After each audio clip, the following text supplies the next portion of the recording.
સીતારામ, જય શ્રી કૃષ્ણ, જય માતાજી। તો આજે આપણે બનાવીશું મસાલા ઢોસા।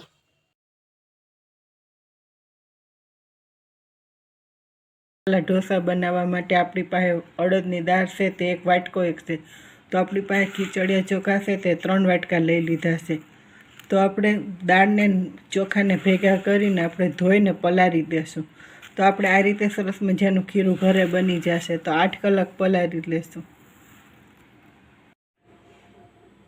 ચોખા અને અડદની દાળ આપણે પલાળી દીધા છે, 12 કલાક થઈ ગઈ છે। હવે આપણે મિક્સરમાં આપણે પીસી લેશું। તો આપણા મિક્સરના ખાનામાં આપણે ચોખા અને અડદની દાળ નાખી લેશું, ત્યાર પછી પીસી લેશું। આપણે પાણી નથી નાખ્યું, આપણે ચોખા અને દાળને એમને એમ જ પીસીશું।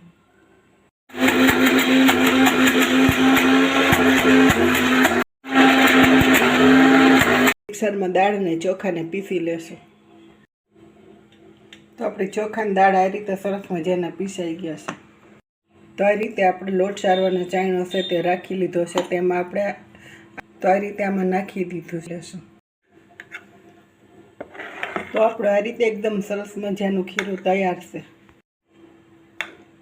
આ રીતે આપણું સરસ મજાનું ખીચડીને ચોખામાંથી જ ખીરું બની જાય છે। તો 10 મિનિટમાં આપણું ખીરું તૈયાર થઈ જાય છે।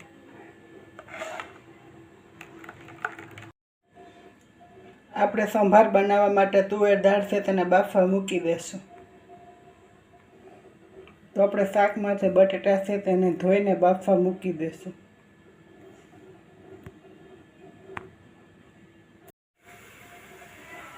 ગેસ ચાલુ કરી લીધો છે, કુકર મૂકી લીધું છે। હવે 5 સીટી વગાડી લેશું। કુકર થઈ ગયું છે, ગેસને બંધ કરી દેશું। તો આપણી દાળ બફાઈ ગઈ છે, હવે બટેટા આપણે કાઢી લેશું અલગ।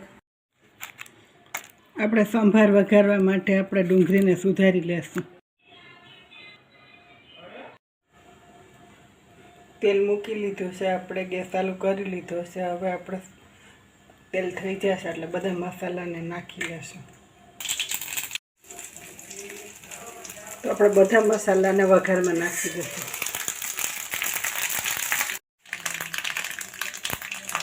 આપણો વઘાર તૈયાર છે, ડુંગળીને નાખી દઈશું। તો આપણો વઘાર તૈયાર છે, તો હવે આપણે સંભારમાં નાખી દઈશું। તો આપણો સંભાર તૈયાર છે, તો આપણે 1 ચમચી ગરમ મસાલો નાખી લેશું, સંભાર મસાલો। તો આપણે સંભારમાં 1 આંબલીને પલાળેલી છે તે 1 ચમચી 1 આંબલીનો રસ નાખી દેશું। તો આ રીતે આપણો સંભાર પણ તૈયાર થઈ ગયો છે। તો આપણા બટેટા બફાઈ ગયા છે, તેને ફોલી લેશું। આપણે બટેટા વઘારવા માટે આપણે ડુંગળીને ઝીણી સુધારી લેશું।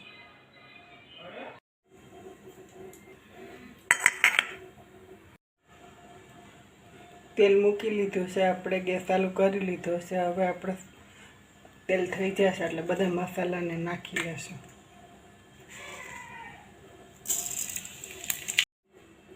તો આપણે વઘારમાં રાઈ નાખીશું, જીરું નાખીશું। તો આપણી પાસે અડદની દાળ છે, તો આપણે મેથીના દાણા છે, લાલ મરચાં છે ને હિંગ છે, ને આપણે પાસે લીમડાના પાંદડા છે તે નાખીને આપણે તો આપણે બધા મસાલાને વઘારમાં નાખી દઈશું।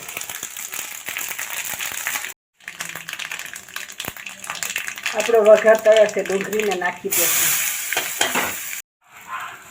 તો આપણો વઘાર તૈયાર છે, તો આપણે બટેટા છે તેને નાખી દઈશું। તો આ રીતે આપણે ઢોસામાં ભરવા માટેનું શાક સરસ મજાનું તૈયાર છે। દાળી અને મરચાંની આ ચટણી આપણી તૈયાર। તો તેમાં વઘાર કરી દીધો છે। તો આપણી લસણવાળી ચટણી છે તે આપણે તીખાશ માટે તૈયાર કરી છે। તો આ રીતે આપણે લસણવાળી ચટણી તૈયાર। તો આ રીતે આપણું ખીરું તૈયાર છે। તો આપણી લોઢી થઈ ગઈ છે, હવે આપણે ઢોસાને બનાવી લેશું।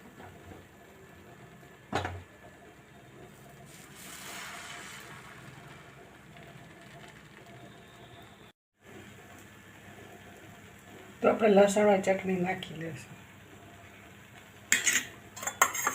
ત્યાર પછી તેલ નાખી લેશું।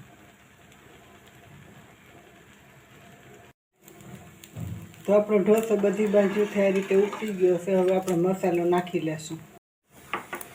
તો આ રીતે સરસ મજાનો આપણો ઢોસો તૈયાર છે. તો હવે આપણે મસાલાને નાખી લેશું. તો આપણો ક્રિસ્પી કરારો ઢોસો તૈયાર છે. તો તેને આ રીતે આપણે વારી લેશું ને આપણે લઈ લેશું. તો આ રીતે સરસ મજાનો મસાલા ઢોસા ઘરે બની જાય છે. તો આ રીતે આપણો મસાલા ઢોસા તૈયાર.